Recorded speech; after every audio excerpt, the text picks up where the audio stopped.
Karl Marx. O Capital. Volume 1. Capítulo 2. Troca. É claro que as mercadorias não podem ir ao mercado e fazer trocas por conta própria. Devemos, portanto, recorrer aos seus tutores, que também são seus donos. Mercadorias são coisas e, portanto, sem poder de resistência contra o homem. Se lhes falta docilidade, pode usar a força. Em outras palavras, ele pode apoderar-se delas. Para que esses objetos entrem em relação uns com os outros como mercadorias, seus guardiões devem se colocar em relação uns com os outros, como pessoas cuja vontade reside nesses objetos, e devem se comportar de tal modo que cada um não se aproprie da mercadoria do outro, e se desfaça da sua, a não ser por ato feito por mútuo consentimento. Devem, portanto, reconhecer mutuamente os direitos dos proprietários privados. Essa relação jurídica, que assim se expressa em um contrato, seja ele parte de um sistema jurídico desenvolvido ou não, é uma relação entre duas vontades, e é apenas o reflexo da relação econômica real entre as duas. É essa relação econômica que determina o objeto de cada ato jurídico. As pessoas existem umas para as outras meramente como representantes, e como proprietários de mercadorias. No decorrer de nossa investigação descobriremos, em geral, que os personagens que aparecem no palco econômico são apenas a personificação das relações econômicas que existem entre eles. O que distingue principalmente uma mercadoria de seu proprietário é o fato de que ela considera todas as outras mercadorias apenas como a forma de aparência de seu próprio valor. Nivelador nato e cínico, está sempre pronto a trocar não só a alma, mas corpo, com toda e qualquer outra mercadoria, seja a mesma mais repulsiva que a própria Maritornes. O proprietário compensa essa falta na mercadoria de um sentido do concreto, por seus próprios 5 ou mais sentidos. Sua mercadoria não possui para si nenhum valor de uso imediato.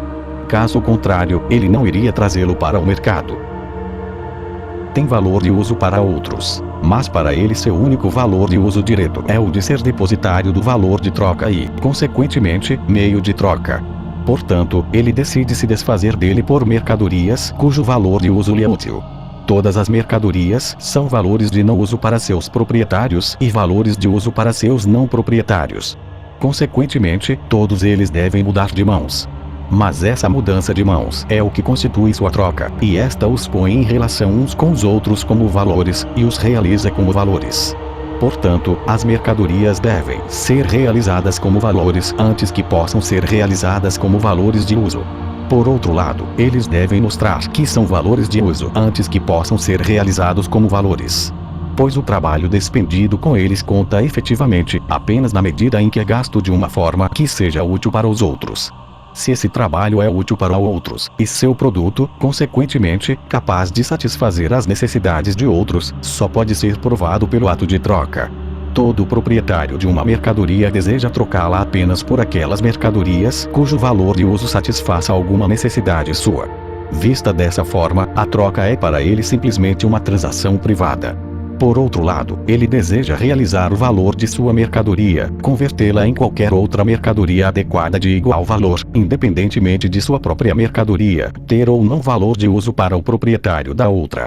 Deste ponto de vista, a troca é para ele uma transação social de caráter geral. Mas um único e mesmo conjunto de transações não pode ser simultaneamente para todos os proprietários de mercadorias exclusivamente privadas e exclusivamente sociais e gerais. Vejamos o assunto um pouco mais de perto.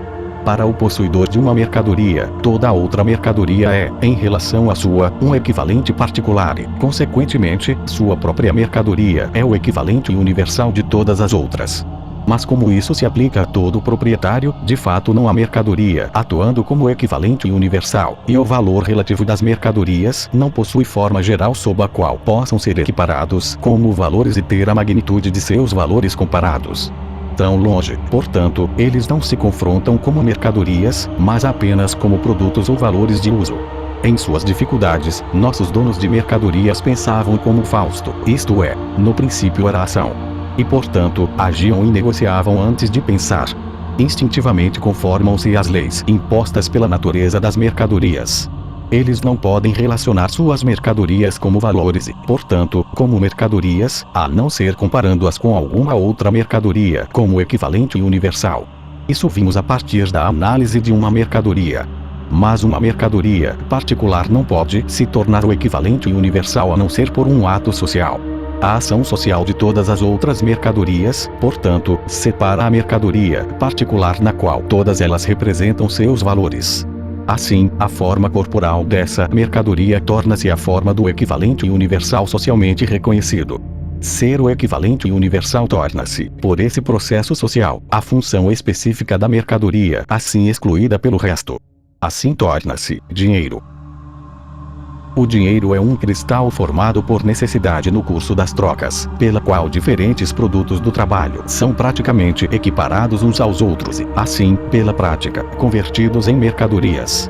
O progresso histórico e a extensão das trocas desenvolvem o contraste, latente nas mercadorias, entre valor de uso e valor.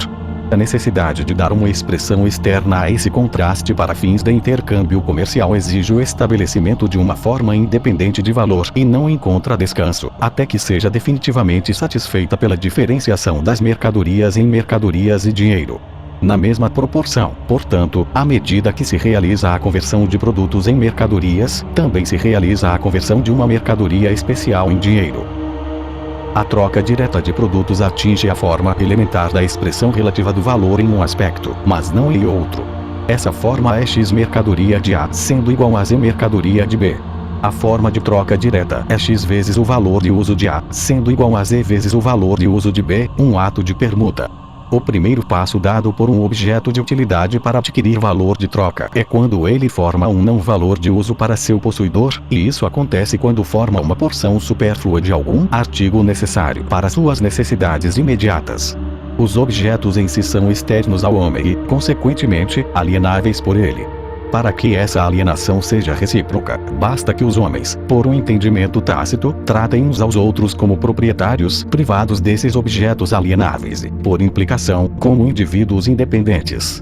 Mas tal estado de independência recíproca não existe em uma sociedade primitiva baseada na propriedade comum, se tal sociedade toma a forma de uma família patriarcal, uma antiga comunidade indígena, ou um estado inca peruano. A troca de mercadorias, portanto, começa primeiro nas fronteiras de tais comunidades, em seus pontos de contato com outras comunidades semelhantes, ou com membros destas últimas. Tão cedo, porém, como os produtos uma vez se tornam mercadorias nas relações externas de uma comunidade, eles também, por reação, tornam-se assim em suas relações internas. As proporções em que são intercambiáveis são, a princípio, uma questão de sorte. O que os torna trocáveis é o desejo mútuo de seus donos de aliená-los. Enquanto isso, a necessidade de objetos estranhos de utilidade se estabelece gradualmente. A repetição constante da troca faz dela um ato social normal.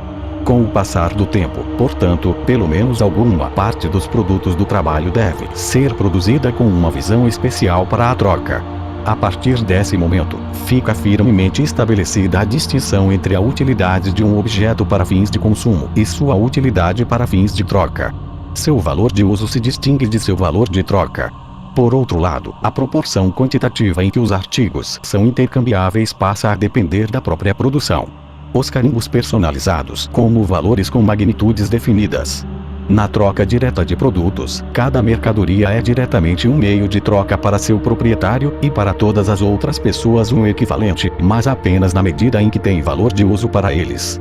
Nesse estágio, portanto, os objetos trocados não adquirem uma forma de valor independente de seu próprio valor de uso ou das necessidades individuais dos trocadores. A necessidade de uma forma de valor cresce com o número e a variedade crescentes de mercadorias trocadas. O problema e os meios de solução surgem simultaneamente. Os donos de mercadorias nunca equiparam suas próprias mercadorias às de outros, e as trocam em grande escala, sem que diferentes tipos de mercadorias pertencentes a diferentes proprietários sejam trocáveis por e equiparados como valores a um mesmo artigo especial. Esse último artigo, ao se tornar o equivalente de várias outras mercadorias, adquire imediatamente, embora dentro de limites estreitos, o caráter de um equivalente social geral. Esse personagem vai e vem com os atos sociais momentâneos que o chamaram à vida. Em turnos e transitoriamente, ele se liga primeiro a esta e depois àquela mercadoria. Mas, com o desenvolvimento da troca, fixa-se firme e exclusivamente a tipos particulares de mercadorias e cristaliza-se ao assumir a forma dinheiro. O tipo particular de mercadoria a que se apega é, a princípio, uma questão de acidente. No entanto, há duas circunstâncias cuja influência é decisiva.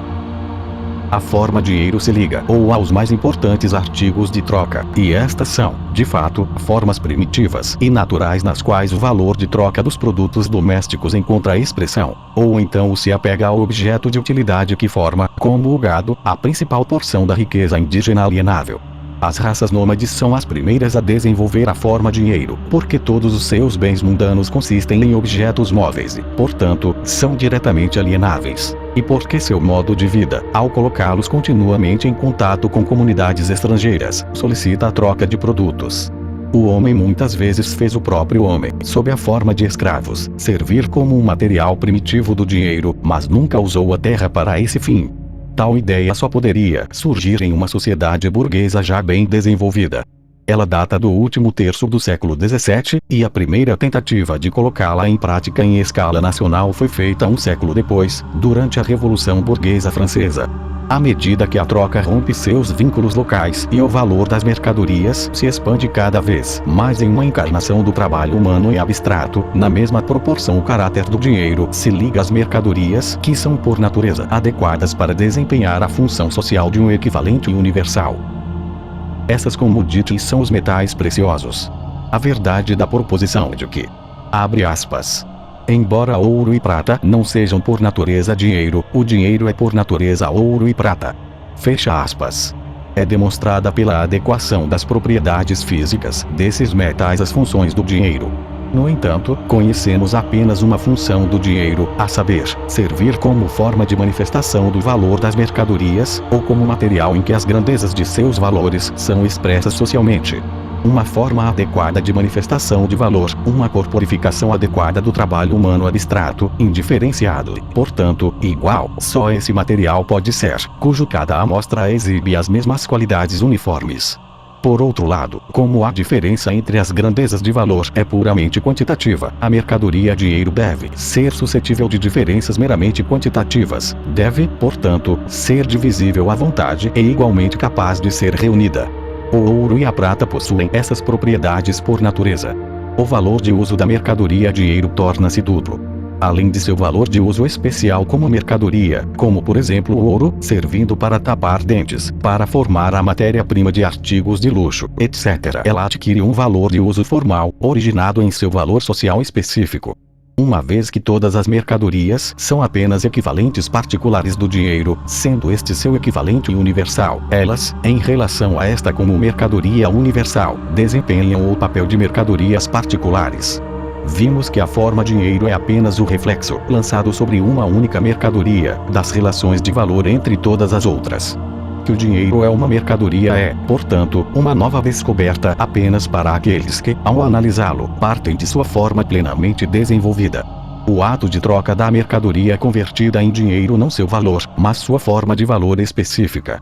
Ao confundir essas duas coisas distintas, alguns escritores foram levados a sustentar que o valor do ouro e da prata é imaginário, que ele próprio é um mero símbolo.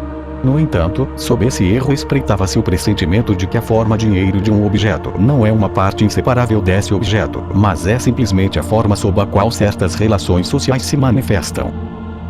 Nesse sentido, toda mercadoria é um símbolo, pois, enquanto valor, é apenas o invólucro material do trabalho humano despendido nele. Meros símbolos. É no mesmo fôlego também declarado que essas características são ficções arbitrárias, sancionadas pelo chamado consentimento universal da humanidade. Isso se adequava ao modo de explicação em favor durante o século XVIII. Incapaz de explicar a origem das formas enigmáticas assumidas pelas relações sociais entre homem e homem, as pessoas procuravam desnudá-las de sua aparência estranha, atribuindo-lhes uma origem convencional. Já foi observado acima que a forma equivalente de uma mercadoria não implica a determinação da magnitude de seu valor. Portanto, embora possamos estar cientes de que o ouro é dinheiro e, consequentemente, diretamente trocável por todas as outras mercadorias, esse fato de modo algum diz quanto valem 10 libras de ouro. O dinheiro, como qualquer outra mercadoria, não pode expressar a magnitude de seu valor exceto relativamente em outras mercadorias. Esse valor é determinado pelo tempo de trabalho necessário para sua produção e é expresso pela quantidade de qualquer outra mercadoria que custe a mesma quantidade de tempo de trabalho. Essa determinação quantitativa de seu valor relativo ocorre na fonte de sua produção por meio de permuta. Quando entra em circulação como dinheiro, seu valor já está dado. Nas últimas décadas do século XVII, já havia sido demonstrado que o dinheiro é uma mercadoria, mas esse passo marca apenas a infância da análise. A dificuldade reside, não em compreender que o dinheiro é uma mercadoria, mas em descobrir como, por que meio uma mercadoria se torna dinheiro. No que a magnitude do valor de outro objeto é representada, parece ter a forma equivalente independentemente dessa relação, como uma propriedade social que lhe é dada pela natureza. Seguimos essa falsa aparência até seu estabelecimento final, que se completa assim que a forma equivalente e universal se identifica com a forma corporal de uma mercadoria particular e, assim, se cristaliza na forma dinheiro. O que parece acontecer não é que o ouro se torne dinheiro, em consequência de todas as outras mercadorias expressarem seus valores nele, mas, ao contrário, que todas as outras mercadorias expressam universalmente seus valores em ouro, porque é dinheiro.